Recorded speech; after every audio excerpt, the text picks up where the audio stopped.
झारखंड के जिला पश्चिम सिंहभूम में चाईबासा के नक्सल प्रभावित इलाके टोपला थाना के लांजी में सर्च ऑपरेशन के दौरान शहीद हुए जगुआर के किरण सुरीन का पार्थिव शरीर बृहस्पतिवार को देर रात उनके पैतृक गांव गोबरधसा जैसे ही पहुंचा, परिजनों के रोने की चित्कार से पूरा गांव गमगीन हो गया। तिरंगे में लिपटे बेटे को देख मां ग्लेडी सुरीन और पत्नी ग्रेस सुरीन स्तब्ध अपने वीर को ताक रहे थे। रो रोकर उनके आंखों के अश्रु सूख गए थे।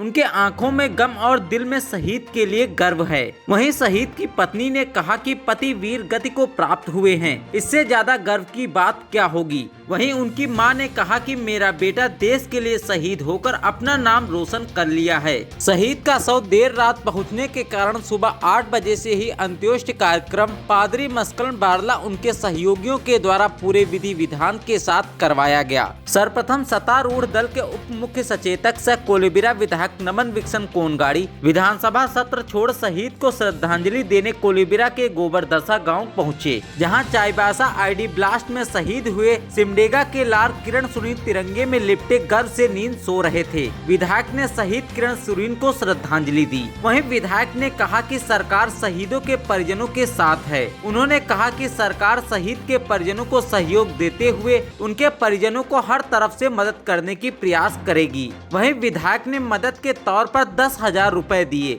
उन्होंने कहा कि नक्सली भी हमारे भाई हैं, वे रास्ता भटक गए हैं। उन्होंने नक्सलियों को भी मुख्य धारा में लौटने की बात करते हुए कहा कि सरकार नक्सलियों को रोजगार देगी, वे मुख्य धारा में लौटेंगे। उन्होंने शहीद के परिजनों से मिल स्थानीय भाषा में उन्हें सांत्वना दी। तत्पश्चात सिमडेगा उपायुक्त सुशांत गौरव और पुलिस अधीक्षक सिमडेगा सम तब्रेज पुलिस लाइन के पदाधिकारी, एनसीसी के कैडेट्स, भारतीय जनता पार्टी के कार्यकर्ता के साथ आए हुए जनप्रतिनिधि द्वारा शहीद किरण के पार्थिव शरीर को श्रद्धांजलि दी गई। वहीं सिमडेगा पुलिस कप्तान डॉक्टर सम तब्रेज ने नक्सलियों की इस कायराना हरकत को अक्षम्य बताते हुए कहा कि सिमडेगा पुलिस मुस्तैद और सतर्क है। हम यहां नक्सलियों को घुसने नहीं देंगे और हमें यहां की जनता का सहयोग मिलता रहेगा, जिससे नक्सलियां हमारा बाल भी बांका नहीं कर सकते।